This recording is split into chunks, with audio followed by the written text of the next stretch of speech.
Welcome, everyone. Welcome to our Sunday service.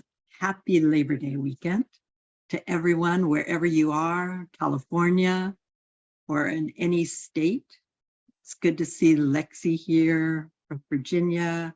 We have our Pastor AJ joining us from Colorado, and the magnificent Don West from Nevada, and then different parts of California.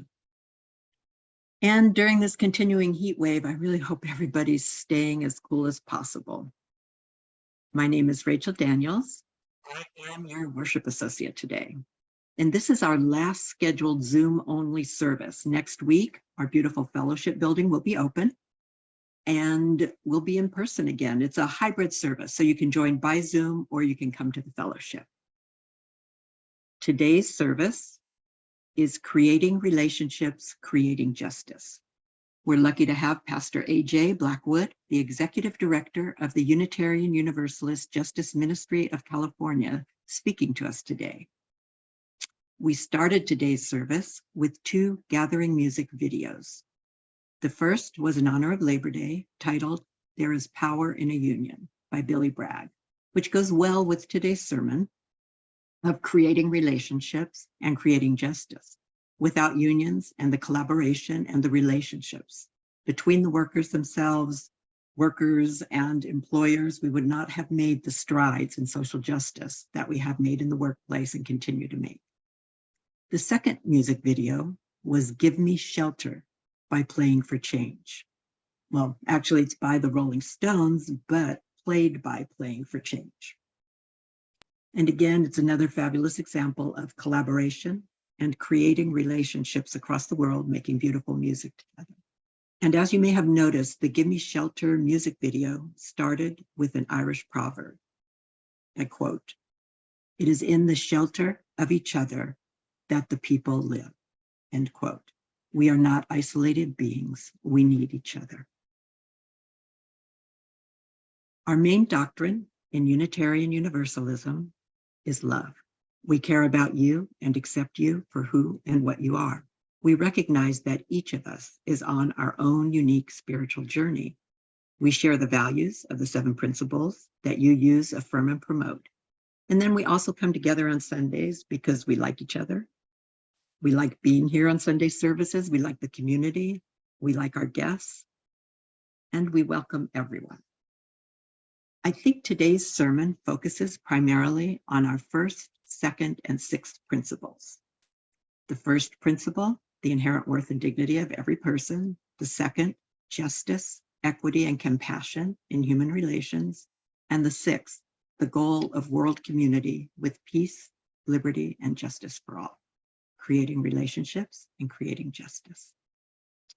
Each Sunday service is a community effort. Don is the brilliant technician running the sound, PowerPoint, and other AV magic. Pam will be posting lyrics in chat. Kendra does the scheduling of speakers, juggling availability, and posts to social media, along with Cindy, who posts to Facebook. Carol Cole brightens and enhances each Sunday experience with her soul-touching voice and music. Even though today, Carol has a little bit of laryngitis, still a beautiful voice and beautiful music. Our building maintenance, delightful flowers planted in front of our fellowship, which we will be enjoying next Sunday, are thanks to Paul and Candy. Of course, because our fellowship's open, so we get to see all the flowers in person. But the building maintenance, Paul continues even without the building being open. And then a huge thanks to the board and worship committee for keeping everything going. And a huge thanks to all of you here today for joining us. We have a slide that's going to show our upcoming services. Next Sunday, we're going to have an in-gathering celebration. And like many Unitarian Universalist congregations, after Labor Day, so the first Sunday after Labor Day, we kick off the new congressional year and end of summer with an in-gathering service. And so Pam Floodman will be leading the service, and we hope that you'll join this celebration You can be either in person or by Zoom. And I hear a dog scratching at the door. Can you guys hear that? No. Okay. Anyway, then on September 18th, Beth Syverson will be talking about addiction and mental health. Beth is the director of music ministries at Orange Coast UU Church in Costa Mesa. She will share her personal experiences with addiction and provide us tools to understanding addiction and for recovery. And then on September 25th, we have the vastly knowledgeable Dr. Ross Quinn with his beautiful and the clever Annie as his worship associate. And so we hope you'll join us all for these services. Today's service, Creating Relationships, Creating Justice, is described by Pastor AJ as this: justice doesn't just happen when good people come together to do the work, and it doesn't just happen overnight through immediate action. During this service, we will be exploring the deep relationship building and spiritual practice as a means to accomplish justice. Pastor AJ was a leader in Orange County No on Prop 18 campaign. He was a founding board member of the OC Equality Coalition, and in 2010, he developed the Progressive Interfaith Alliance. Pastor AJ has been pivotal in the creation of the county's UUs for racial justice and the Mountaintop, which is a UU BIPOC community. And BIPOC stands for Black, Indigenous, and People of Color. And this next effort by Pastor AJ is really an interesting one. And I think for our very small congregation, something that we may really want to look into. He's created or developing Bridges, which is a UU network aimed at supporting small congregations and emerging ministries across the country. And it sounds incredibly interesting. And Pastor AJ was telling us a little bit about it before the service and how they will be providing resources for these small congregations, whether it's, pastoral care or other things. And so something that we should definitely look into. Pastor AJ is an Orange County native. And as I mentioned earlier, he is the executive director of the UU Justice Ministry of California. And he centered his ministry in rooting out oppression by developing deep and meaningful relationships, collaboration, and coalition building. And if you want to find out more about Pastor AJ's work with the Unitarian Universalist Justice Ministry of California, you can go to the website, and I provided a link in that e-blast that went out about today's service. And we're very lucky that Pastor AJ will stick around for a short time after the service to answer any questions anybody may have. And now's the time for our first centering thought. And I'm going to ask everybody to unmute themselves.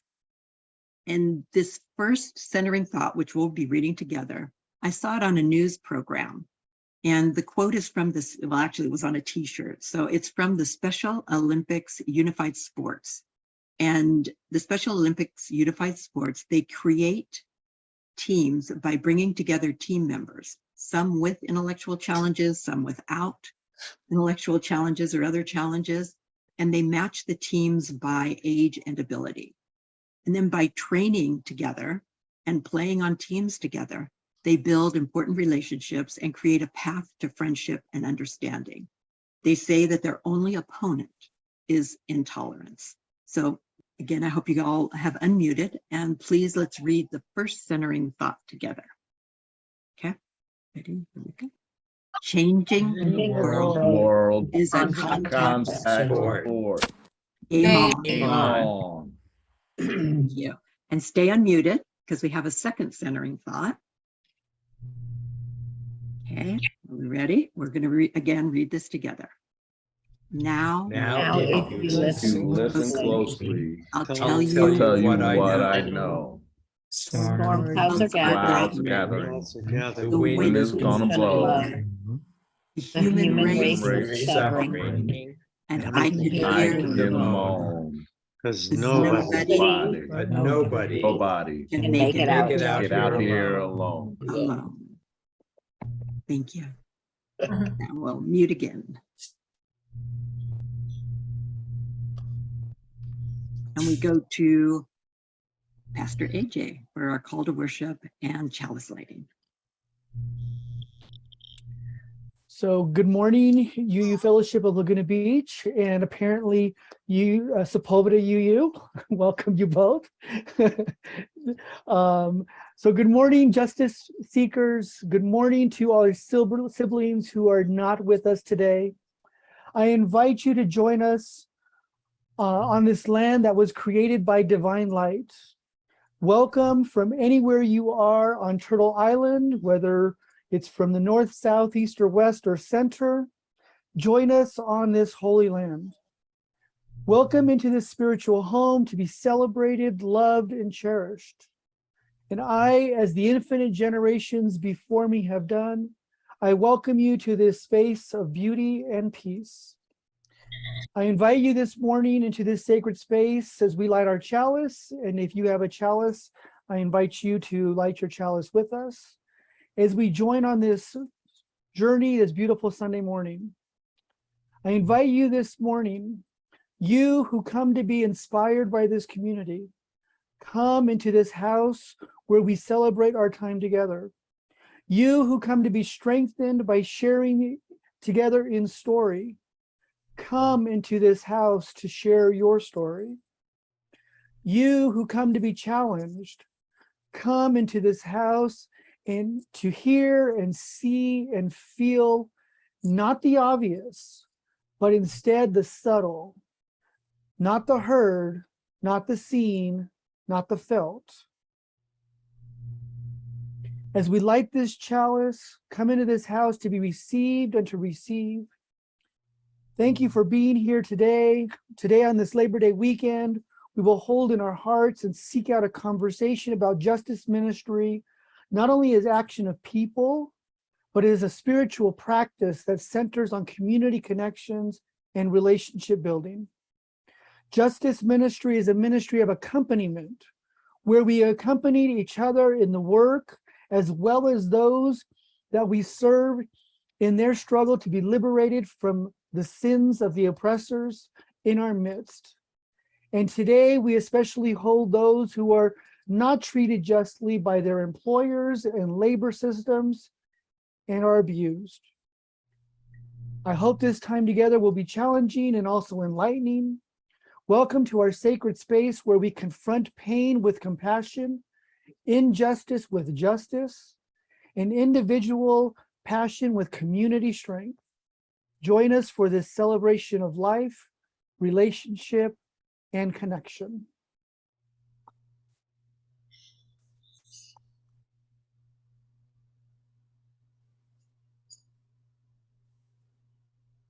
Thank you. That was beautiful. Now we're going to have our Unison Affirmation. So once again, please unmute yourselves. And on the screen will be the short affirmation that we read together to remind ourselves why we come together.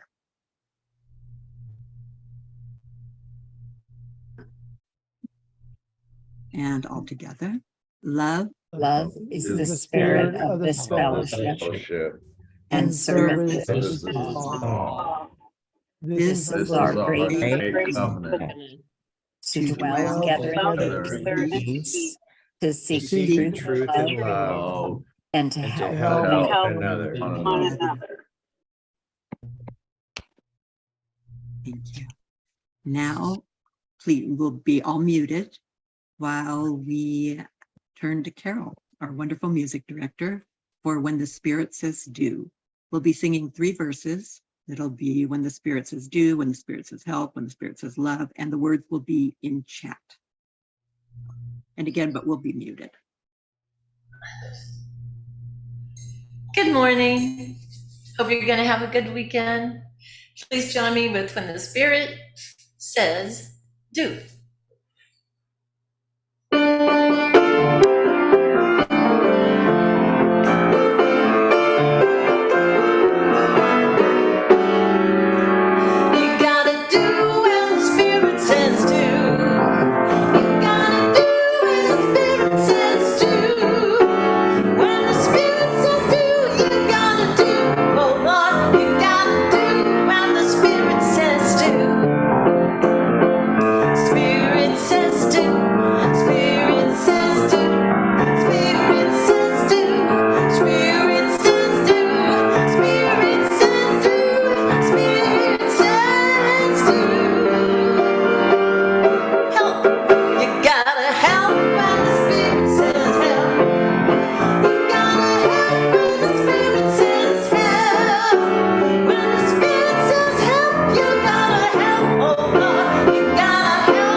right.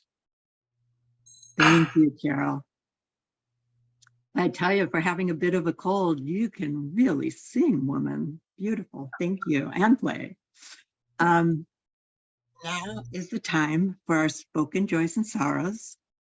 And it's a time to share what's ever going on in your life. A joy that we can celebrate with you, or maybe a sorrow that we can help share that burden. If you have something you'd like to share, please raise your hand and we'll highlight you. And we look forward to hearing from you.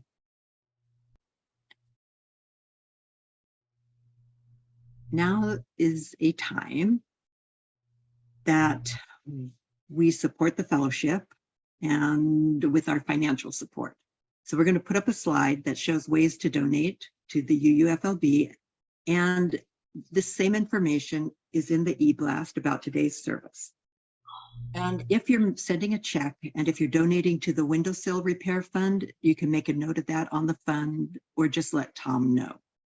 And so again, there's lots of ways to support the fellowship. We're always open for support, financial and otherwise. And you've got the information. And so now, as you stay muted, we'll be singing "From You I Receive, to You I Give, Together We Share, and from this we live."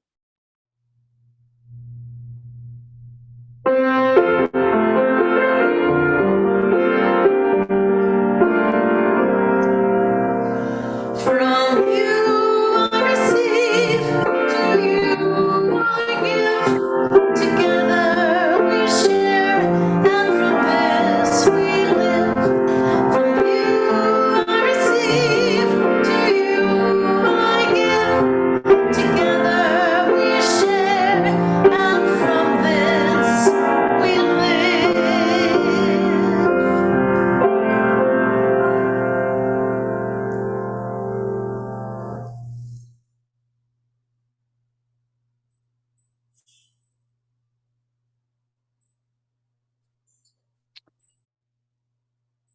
So if we offer this time of meditation, I invite you to settle into this time, invite you to face a source of inspiration, or close your eyes. If you're able to rest your hands on your chest or outstretched in an open position, just make yourself comfortable. Maybe you need sometimes if you turn towards a window and you can maybe feel a little bit of warmth on your face, or look at the chalice that we lit, whatever makes you feel comfortable. And as we settle in, release the tension in your body. So do whatever again you need to do to center, mind, body, and spirit. Maybe you need to wiggle your nose or blink your eyes. Maybe you need to lean your neck to the left or to the right. Roll your shoulders back. Open your chest. We're just going to take some deep breaths in. Take a deep breath in and out. In and out.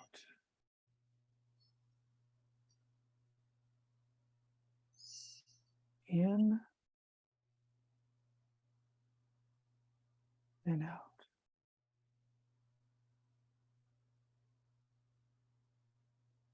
In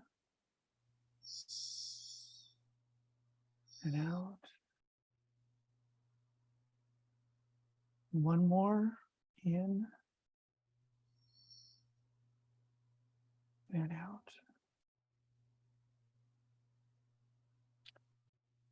Today, we focus on what it means to do justice ministry in 2022. Please join me in these next few minutes of prayer and meditation and reflection to center on what it means to liberate ourselves and others by creating relationships and creating justice in our community. Justice comes from the heart of the community that suffers injustice. It does not come from the outside, nor does it come from the powerful, the oppressor, or the silent. Justice is something that is rooted in the life, struggle, story, and passion of the marginalized. And it comes to light with the assistance of those who have power and influence and privilege. Justice comes through the development of relationships of the oppressor and the oppressed as we move together to create liberation for more. We come to a time of lamentation and petition, a time for us as a justice-seeking people of faith to reflect on the pain in the world. We ask each other, the universe, and the divine for care for those who are suffering. Spirit of liberation, Bodhisattva Kuan Yin, Hestia, goddess of the hearth, home and hospitality, God of Abraham, Jesus, and Muhammad. Today I pray for those members of our global community who are denied freedom and liberation. I pray for our planet that is abused and treated with disrespect. I specifically pray for those who are mistreated, abused, and even enslaved by employers, legal, cultural, and other systems, rather than giving them fair and just wages. I pray for these, and I ask you in this community to hold them and others in your hearts.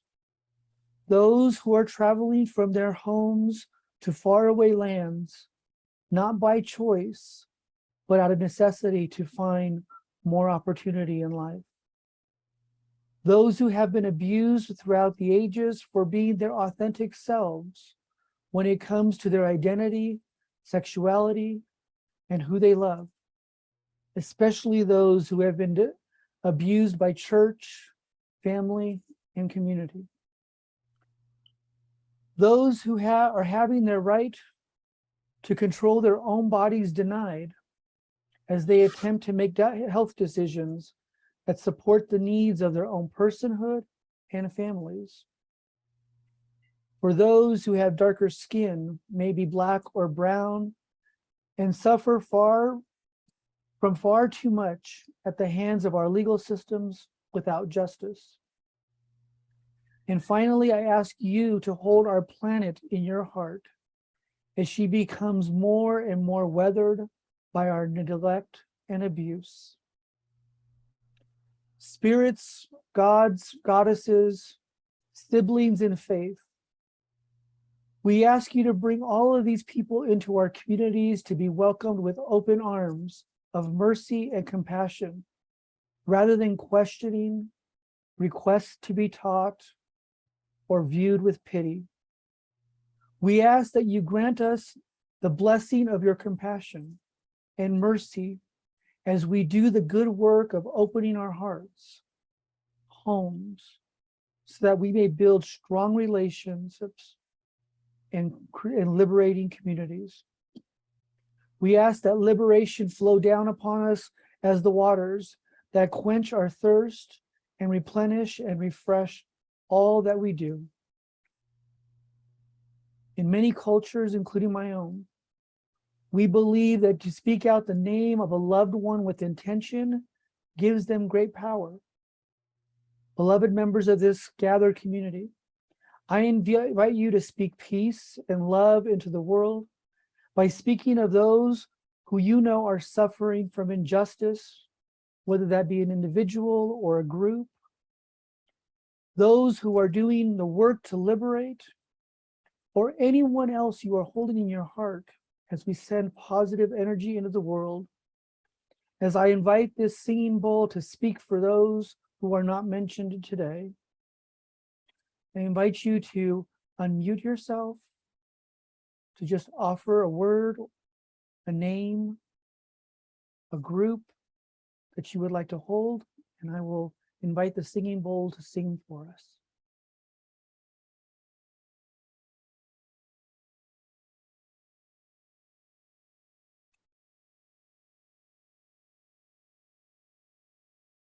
All the people of Ukraine,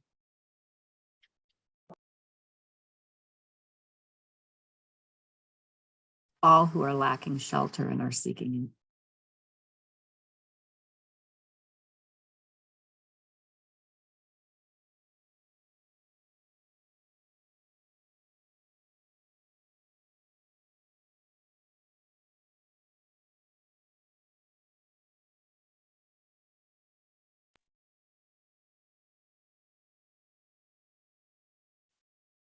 those suffering famine,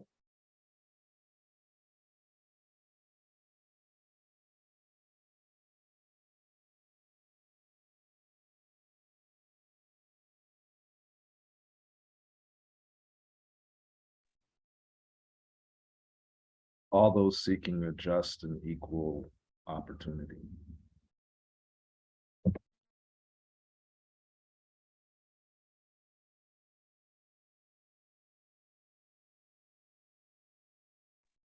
All those in need of clean water resources.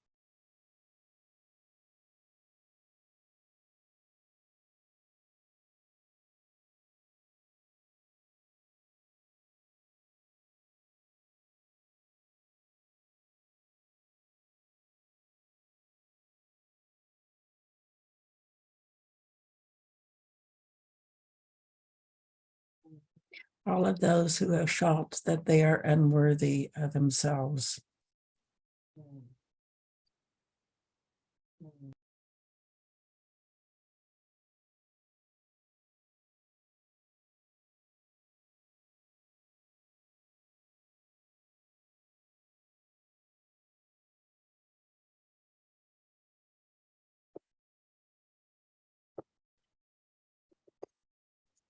I now bind all that has been named and made known to us, and also that which has not been named, but is held in the community with the heart of this community as we go forward and until we are able to share a space together again.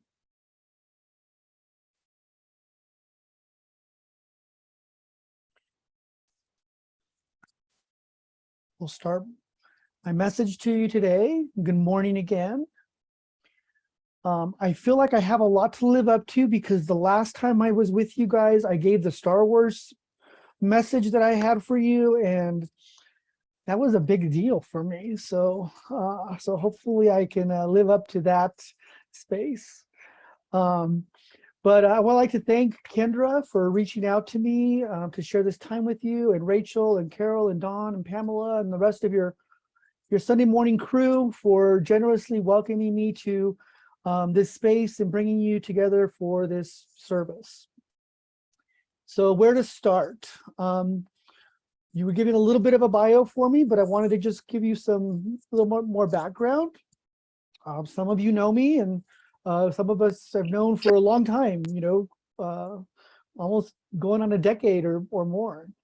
So I guess I'll start with just a little bit. I was born here in Orange County in Anaheim.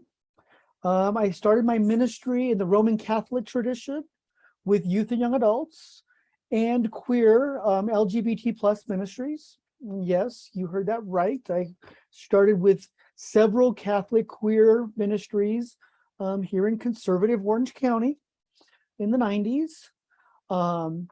And while I have been able to actualize my ministry in the UU tradition, it really is in the Catholic tradition that I received my call to ministry, and also my call to justice ministry. It really was received within the Catholic tradition. First, by advocating for youth and young adults in participation in church life and leadership. And then later, as an openly and divorced gay man with a partner and 2 small kids, to LGBTQ Catholics by engaging and developing healthy Catholic, spaces for ministry.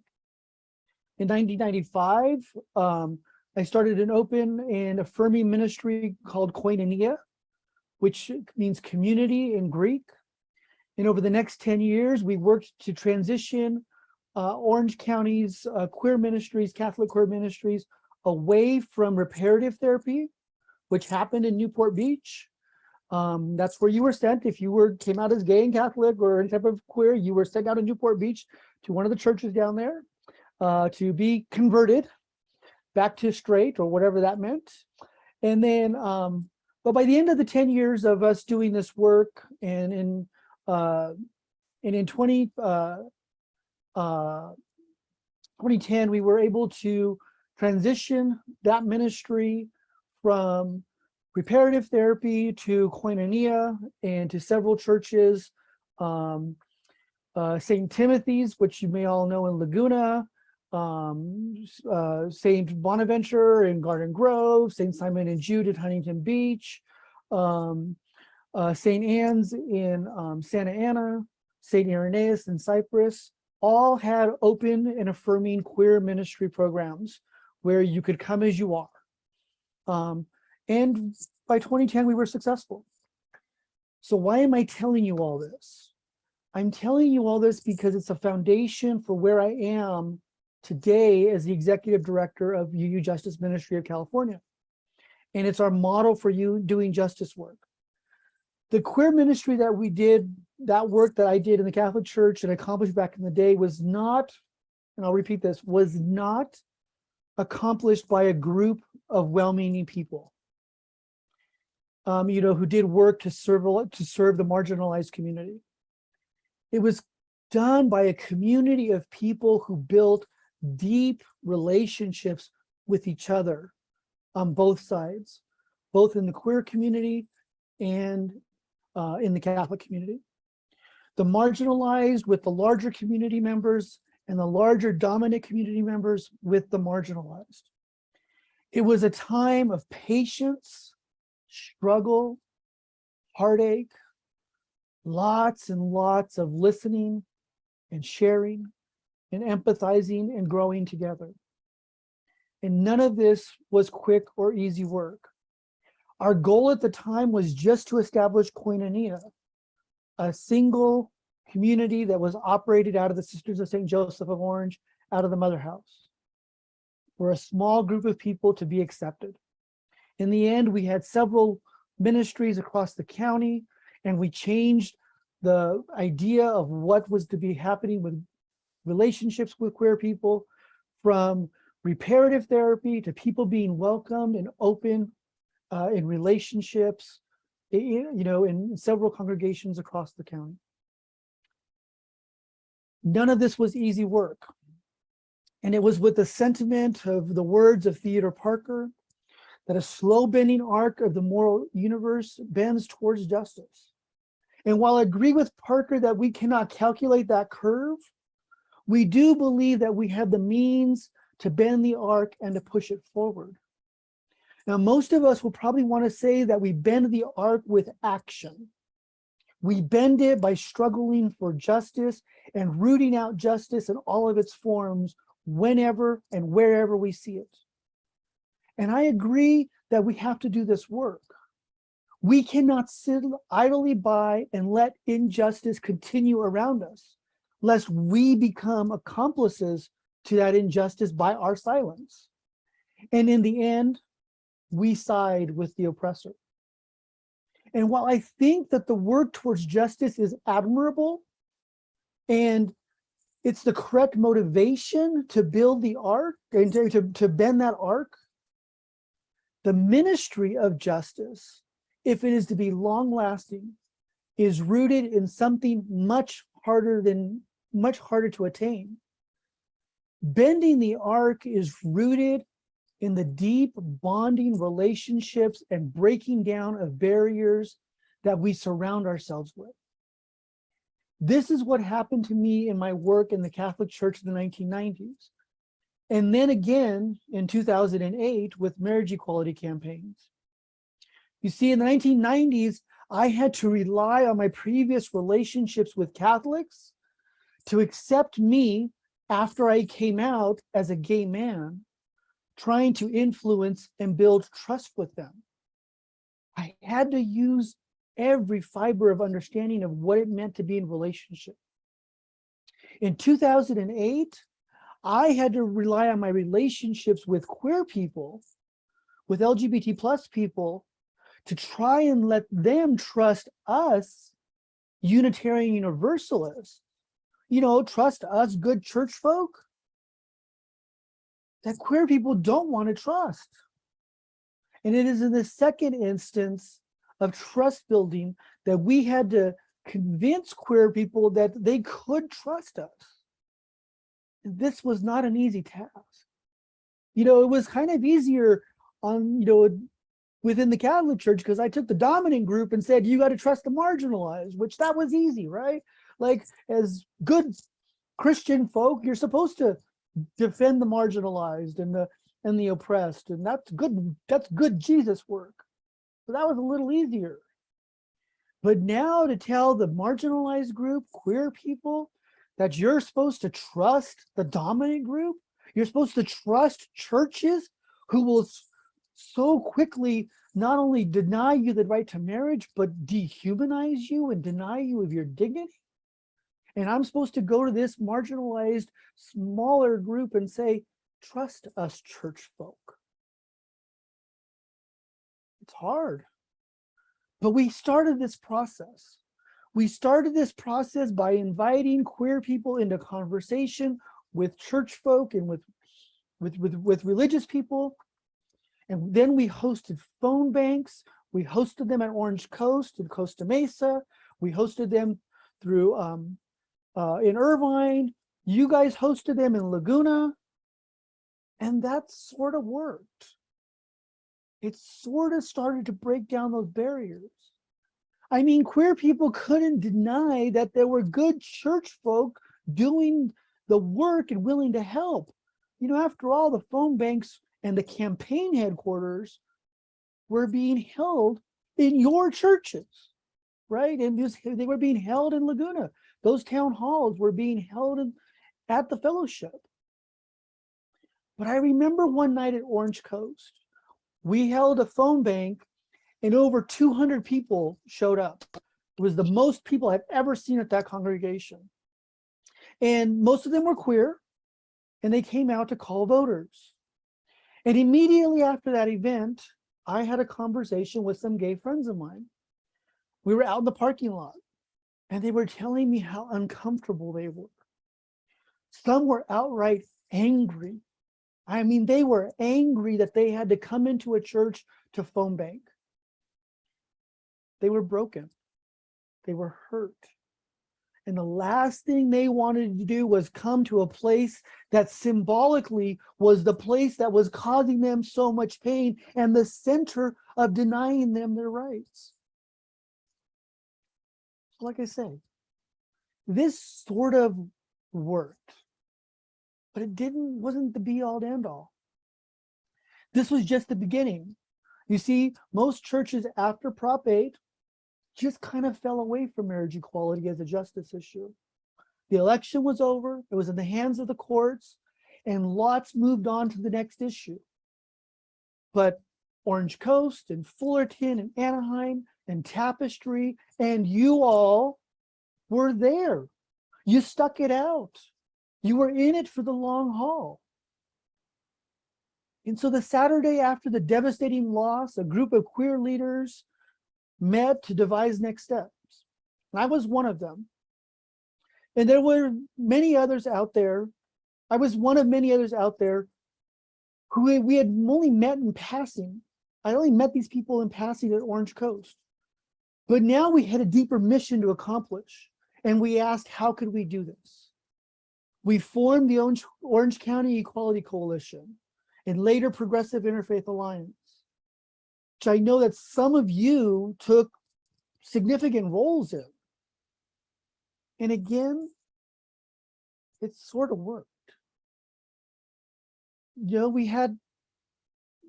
were starting to keep marriage equality and queer rights at the forefront of the conversation in Orange County, but it only sort of worked. So why didn't it completely work?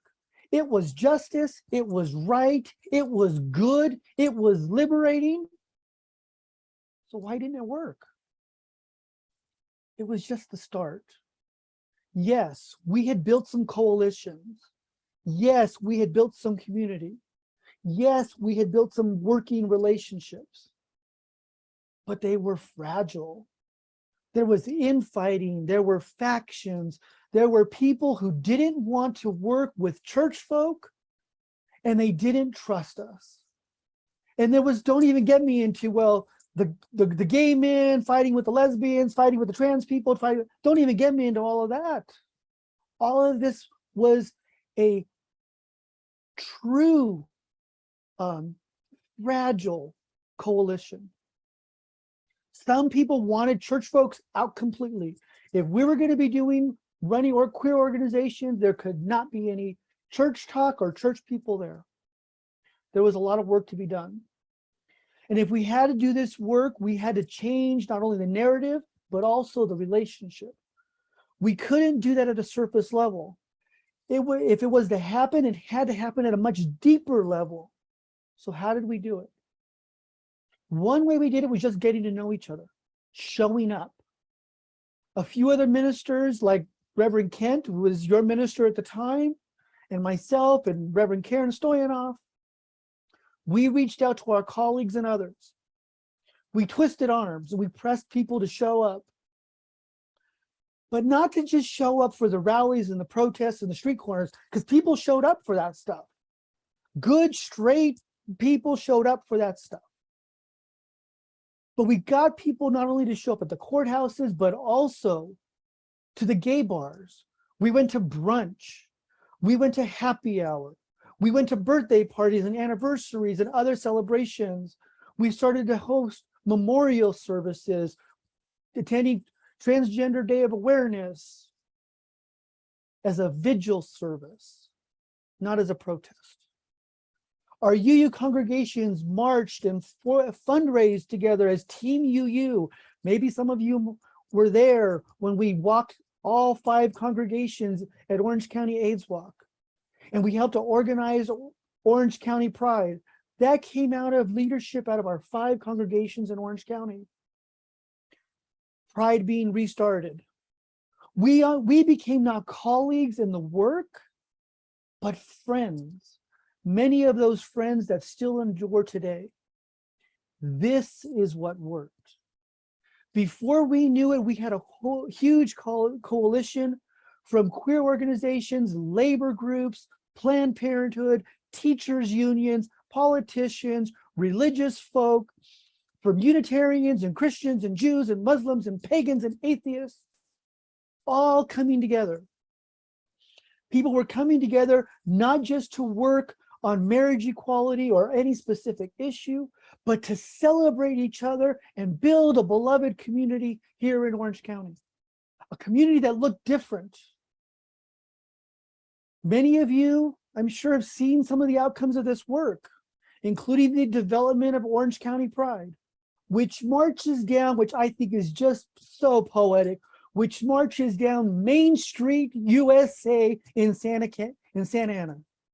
To put Orange County Pride on Main Street in conservative Orange County is just poetic justice.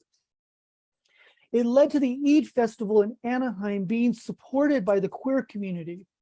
And now, for those of you who know, in Anaheim, Little Arabia has been finally codified as an organized space in the city of Anaheim. Pride flags fly over several cities in Orange County, some all throughout the year, others during from Harvey Milk Day through the month of June, some through the month of June, or when that city has Pride. But they happen now. And they happen with the support of our Muslim siblings who march in Orange County Pride with the teachers unions and labor unions and all of these groups.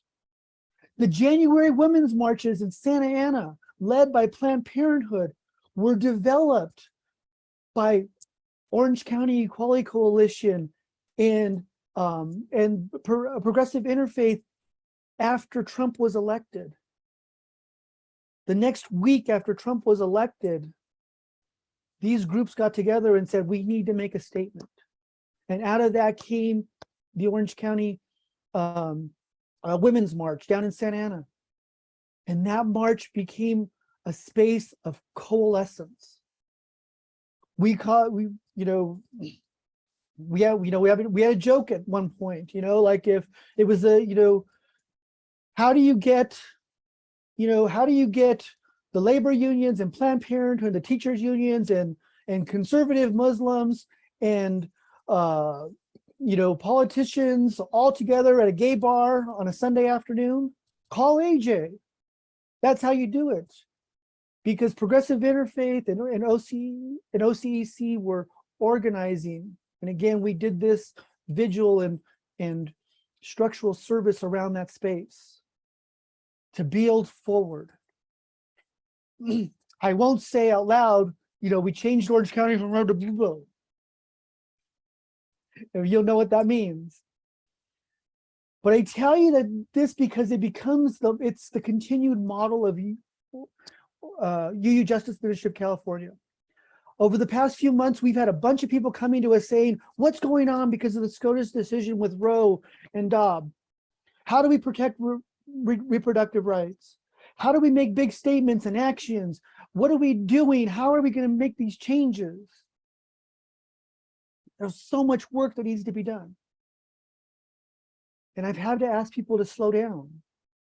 At UJMCA, we are taking on a new model, one that sees the needs and responds to them, yes.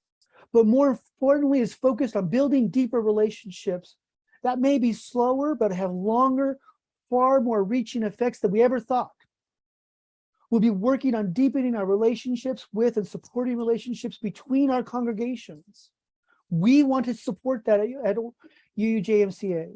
We want to look at how do we connect with you? How do we build longer, more intersectional spaces that call people to share on community, that grows together to build a more beloved community? Over the next year, we're going to be focusing on 4 campaigns: immigrant rights, reproductive rights, queer rights, and environment and climate change. Now, if you look at that, you'll see the thread, right? Like SCOTUS has attacked all of those in the last year.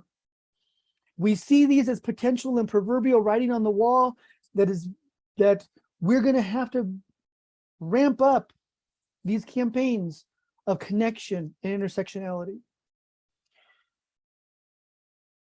You're going to ask maybe, well, where's racial justice in this? Or where's disability or economic justice in this? Well, we don't see those as individual things to be siloed. If we're going to look at disability and race and economics, and that in disability includes ableism and ageism, if we're going to be looking at that, it has to be through all these lenses. It's not something that we can attack one-on-one. Race has to be addressed in every space that we operate. Ability has to be addressed in every space that we operate. Economics have to be addressed in every space we operate. That's how we're going to start to build our intersectionality. So we're going to be asking UUs to support and give us input and to commit to not the work of justice. Don't commit to working at justice. Please don't commit to being on a justice committee. But to commit to becoming in relationship with us to start justice ministry. Ministry that brings the oppressed and the marginalized with the oppressor. The privileged with those who are suffering. And help us bring those groups together to build bonding relationships that is rooted in building the beloved community that celebrates, mourns, and lives together.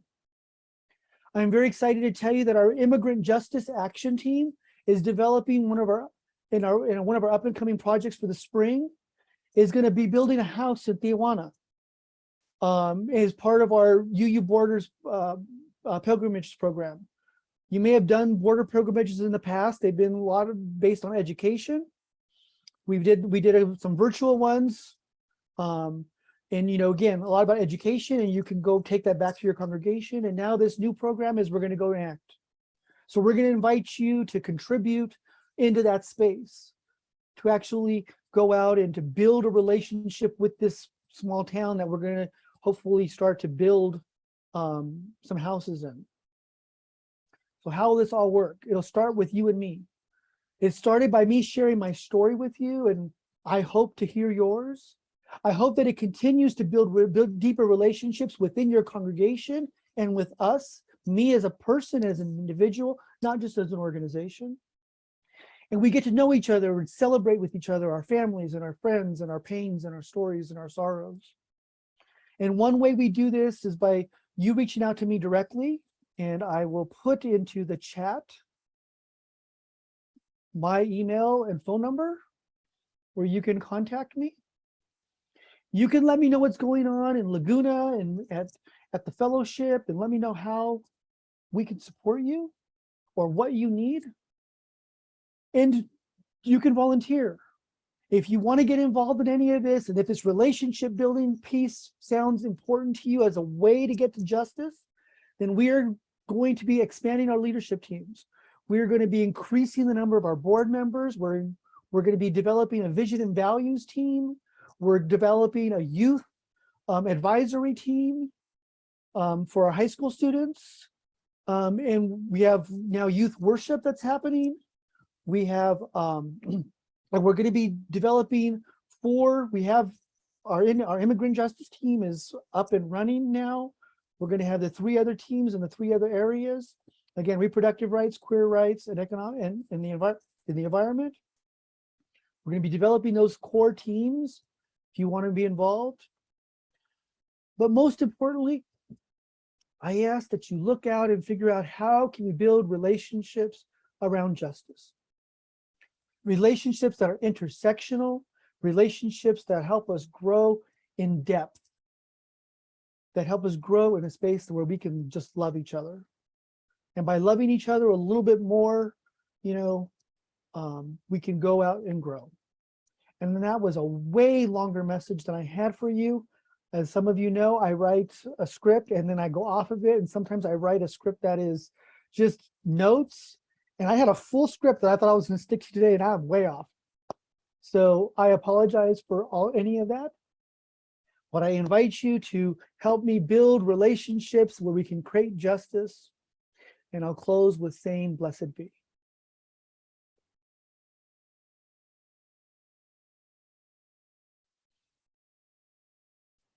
Wow. Thank you, Pastor AJ. I look forward to our developing a relationship, our congregation with you. When we do our surveys, congregation always says one of the most important things to them is building on social justice. So thank you. Thank you for your service today and your word to us. Now we extinguish our chalice.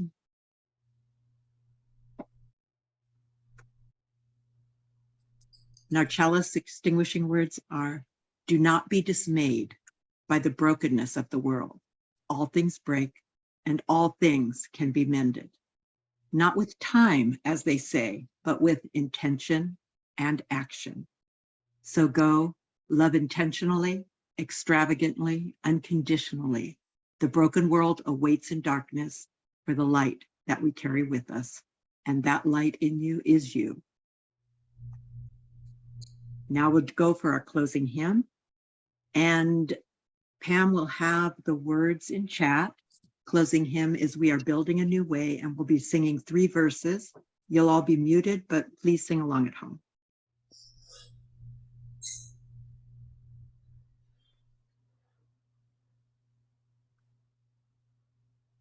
Please join me.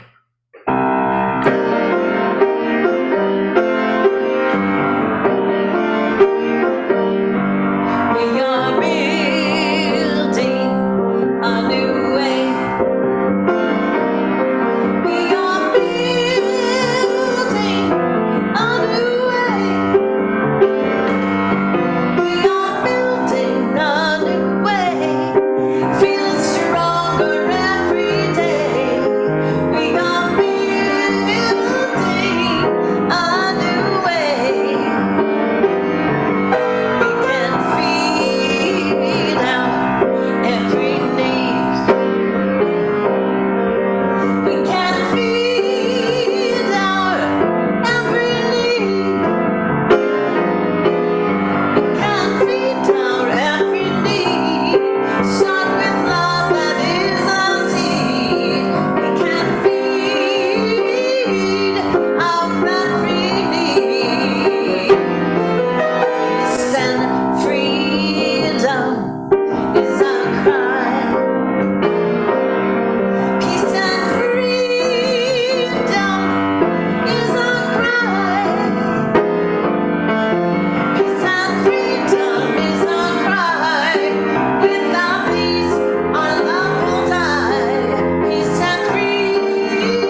As we prepare to leave this sacred space and the Spirit they take us forward, reminding us that our service does not end here, but continues to live in our hearts. And we go forward with these words from Mark L. Bellatini. Go in peace. Live simply, gently, at home in yourselves. Act justly. Speak justly. Remember the depth of your own compassion. Forget not your power in the days of your powerlessness. Do not desire to be wealthier than your peers, and stint not your hand of charity. Practice forbearance. Speak the truth or speak not. Take care of yourselves as bodies, for you are a good gift. Crave peace for all the people in the world, beginning with yourselves. And go as you go with the dream of that peace alive in your heart. Amen. Amen. Shalom. Salam. Namaste. And blessed be.